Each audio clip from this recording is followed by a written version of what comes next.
क्या सोच के मूवी बनाई थी ओम रावत जी? मतलब दिमाग में क्या चल रहा था आपके? आप राजा मौली बन जाओगे? मनोज मुंतशिर टीवी में आके ऊपर से बयान देता है कि इस मूवी को बनाया गया है युवा पीढ़ी को रामायण से जोड़ने के लिए।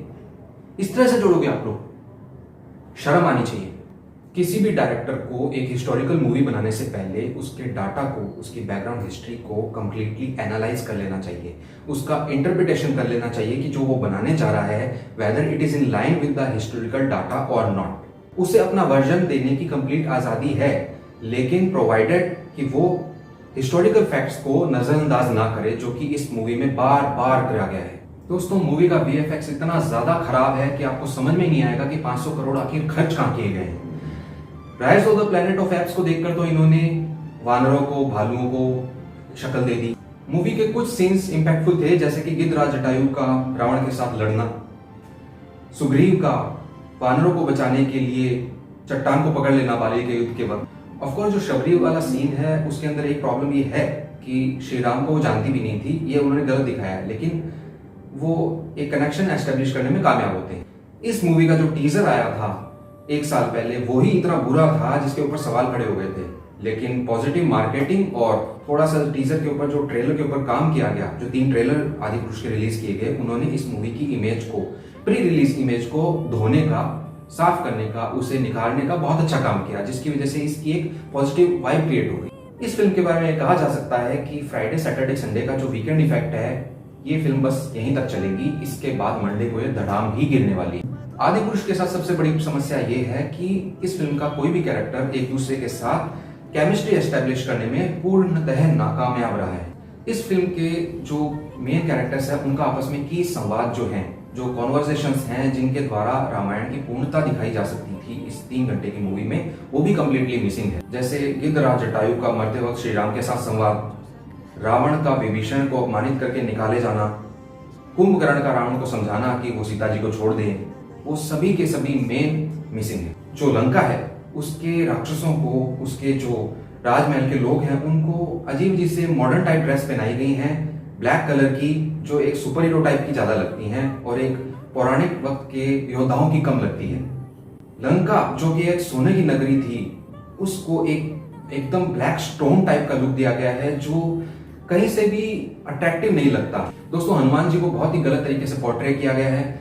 जब राघव और शेष सबसे पहली बार बजरंग से मिलते हैं तो शेष बजरंग से बहुत ही अजीब तरीके से सवाल पूछते हैं, जो कि बैंक पीओ टाइप के पेपर्स में आते हैं। तो इस तरीके के सवाल पूछने की क्या जरूरत थी? डायरेक्टर क्या दिखाना चाहते थे, ये मेरी तो समझ के बाहर है। राघव का जो कैरेक्टर है वो प्रभास ने जीने की, ट्राई करने की बहुत कोशिश की है कि वो राम के रोल को जी पाए, बट वो कम्प्लीटली नाकामयाब रहे हैं। उनको पता ही नहीं था कि कौन से सीन के अंदर उनको मुस्कुराना है, कौन सी सीन के अंदर किस तरीके से उनको एक्सप्रेशन देना है।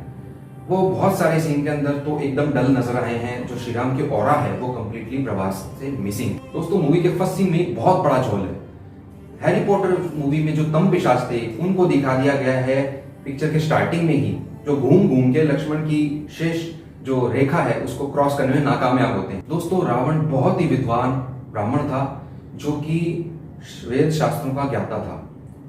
उसकी जो इंटेलिजेंस है उसको कंप्लीटली नजरअंदाज कर दिया गया है। रावण के दूसरे ही रूप को दिखाया गया है, जो बहुत ही ज्यादा खतरनाक है। सैफ अली खान ने रावण के रोल को एक्ट करने की बहुत ही अच्छी कोशिश की है। उनकी एक्टिंग वाकई में लाजवाब है। दोस्तों, इस फिल्म का एकमात्र प्लस पॉइंट इस फिल्म का म्यूजिक है। जो बैकग्राउंड स्कोर और जो गाने हैं, शीतल धारा, जो राम सिया राम और जो बाकी के जो भी गाने हैं, जो भी बैकग्राउंड स्कोर है, वो बहुत ही शानदार तरीके से लिखा गया है।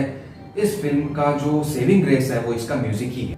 इस फिल्म में ऐसे सीन्स की भरमार है जिसमें लोग एक दूसरे से टपोरी भाषा में बात कर रहे हैं, जो लैंग्वेज किसी भी तरीके से अनएक्सेप्टेबल। इस मूवी के कुछ कैरेक्टर्स, जैसे कि मेघनाथ का टैटू लगवाकर बॉडी पे आना, विभीषण और रावण के बाल एकदम कंप्लीटली नाई से कट होना, जिसके अंदर 2 लाइनें भी आया हैं। दोस्तों, कुछ सीन्स गले से नीचे ही नहीं उतरते हैं, जैसे विभीषण का रावण के साथ मदिरा पान करते वक्त बात करना। विभीषण की वाइफ को जिस सेंसुअल तरीके से दिखाया गया है, उसे कपड़े चेंज करते दिखाया गया है, वो कंप्लीटली अनएक्सेप्टेबल है। क्या सोचकर डायरेक्टर ये सीन शूट कर रहे थे, क्या स्क्रिप्ट राइटर ने काम किया इस मूवी के ऊपर, बिल्कुल समझ से बाहर है। उसको नेगेटिव शेड दिया गया है। और सबसे बड़ी हास्यास्पद चीज थी इस मूवी में रावण के 10 सिर, 5 एक्चुअली, 5 नीचे वाले माले पे और 5 ऊपर वाले माले पे। डायरेक्टर ने वाइन पी के मूवी बनाई थी। वैसे भी Bhushan Kumar third class movie बनाने के लिए जाने ही जाते हैं, और ये वाहियात मूवी आदिपुरुष उन्होंने किस तरह के दर्शकों के लिए बनाई है ये किसी की भी समझ में नहीं आ रहा है। फाइनल जो वॉर है वो इतना लंबा चलता है कि इंसान सीट पे बैठे बैठे बोर हो जाता है कि करूं तो क्या करूं। और उस वॉर के अंदर सिर्फ एक ही चीज है, घटिया वीएफएक्स, जिसको अगर डायरेक्टर चाहते, अगर प्रोड्यूसर चाहते तो ठीक करवा सकते थे। 1 साल का उन्हें वक्त भी मिला था। एनीवे, गलती तो हम दर्शकों की है जो ऐसी वाहियात मूवियां देखने चले जाते हैं।